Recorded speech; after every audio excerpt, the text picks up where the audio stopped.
Hello there and welcome to patch 1.29 preview. As you know, and if you don't, well, in the description below I'll link the video. There's a video up about what's coming in next patch, which is going to be 1.29. One that has been actually very long awaited for, because it should address a lot of things, a lot of new flight models for planes, a lot of new stuff, and well, I'm going to comment a bit on that video. And in the meantime, well, you'll be able to see some gameplay of me flying a BF-109 E3. Well, the first thing that the patch preview says is that we will have customizable ammunition belts.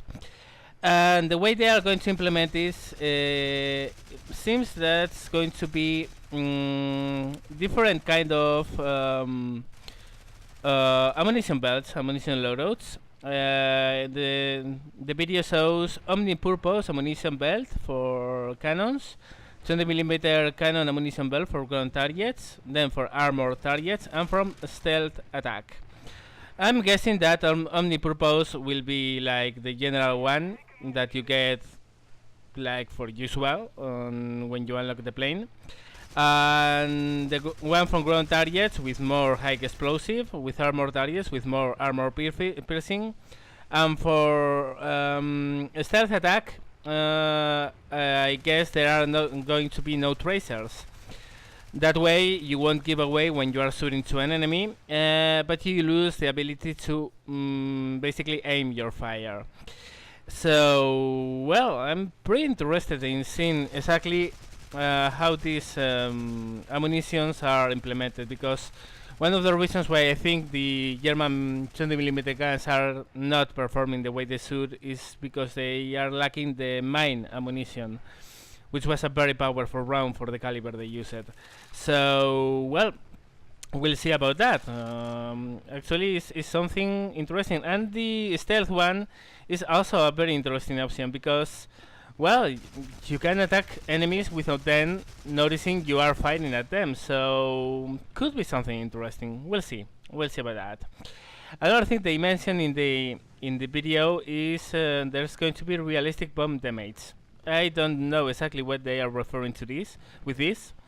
I'm guessing maybe bombs need more close hits to actually do damage, or be oversized bombs to do appropriate damage. Right now it's very easy to bring down an armored column. For instance, a couple 500 kilogram bombs will get rid of most of an armored column. So maybe it's about that. I don't really know. I don't really know exactly what they are meaning by realistic bomb damage, but we'll see about that. Next in line, new to battle interface.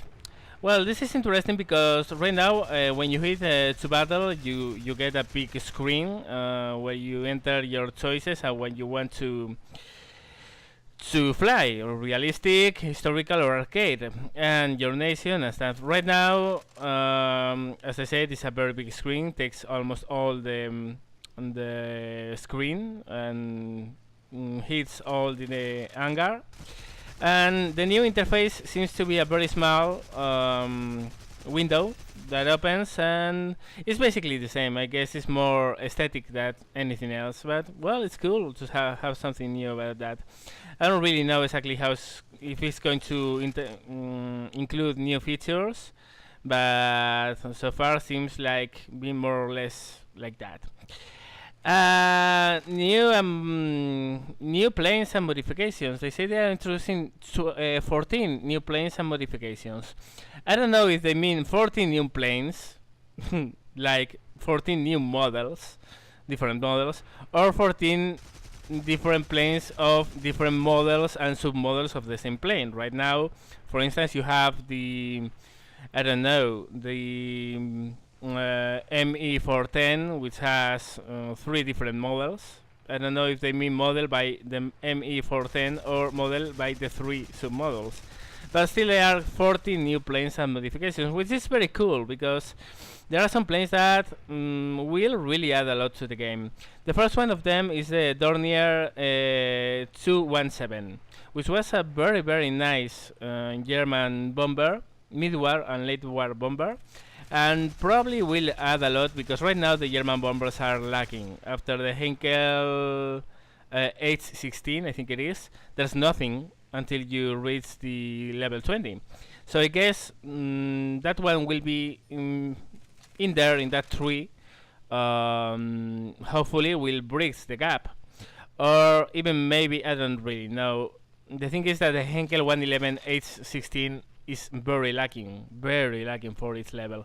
I don't know if the Dornier is going to be a higher level than a Henkel H16 or not, but well, it's cool to have it. And also there are several different versions. So in the video we can see both the attack version, the bomber version, and the night fighter version, which is going to be a huge thing. I mean, the night fighter version of the Dornier 217 is going to be very heavily armored. It's going to have a lot of firepower. It's not going to be very maneuverable at all, but yes, it's going to pack a punch. So for bomber hunting, maybe it's an interesting plane to fly. We'll see. They also are adding the G5N1, which is a 4-engine Japanese bomber, heavy bomber. I guess it's going to be similar to the B-17, and the G8N1, which is an evolution of the G5 and also a 4-engine plane. Those should be pretty tough 4-engine planes and carry quite a nice bomb load, which is a nice thing because the Japanese right now what they have is very fast bombers and quite maneuverable, but they are lacking a little bit in the heavy bomber category. They don't really load a lot of bombs. So with these bombers, well, we can really have a cool selection of heavy bombers for the Japanese tree. More planes. The B-25, which is an amazing thing to have, and also it helps a lot because in the American tree they are basically no bombers between level 5 and level 12. Since you unlock the A20G and until you get to the B17. And the A20 is a very nice bomber, it's a very nice attack plane, but for lower tiers, for level 5, level 6, level 8. But once you go over level 8, level 9, it starts to so it's a little bit lagging. The BC25 should be higher than the A20. Sorry. And maybe there are going to be several versions. I don't really know. In the video they don't show up, but they showed that a different selection of medium bombers to bridge the gap from the lower levels of American test tree to the B17, which is a very cool thing to have. Also, the plane is going to be very nice. The B-25 is going to be a well, it was a very capable maybe bomber, so I expect it to do very well in the game. They also say there are going to be others, but they don't say which others. I don't really know. I'm hoping there's going to be maybe more versions of the Focke-Wulf 190, maybe more versions of some British planes, and I would love to see a revamp of the Soviet trees, because right now they have very good fighters at very good levels. So for instance you have the Yak 3 at level 9, which is a 9044 plane, and that's a very low level for a plane of those capabilities. And that's all, that's everything the video shows. I was hoping for some new flight models and some fixed flight models. I was hoping for something else, but well, this is a preview. It's not by any means. It's not. They are not patch notes or I don't know. I guess they are not including everything that's going to make into these pads. So as a preview, it's very nice because you have new planes, which is cool. You have the option to customize your ammunition belts, which is very cool and very needed for some planes and some guns. For instance, I'm guessing the ME410 U4 variants with the well, there you see a nice landing from afar. That was cool. Thumbs up. I was saying the ME410 with the 50mm cannon probably will benefit from this a lot because right now I don't know which loadout of ammunition is carrying, but it's not making any job. So well, that's it for this video, this preview, and remember to take a look at the description below to see the link if you haven't seen the video yet. If you have liked this video, please give me the thumbs up. If you haven't yet, subscribe. Visit me on Facebook. The links are on the description and in the screen. And well, that's all for now. See you later.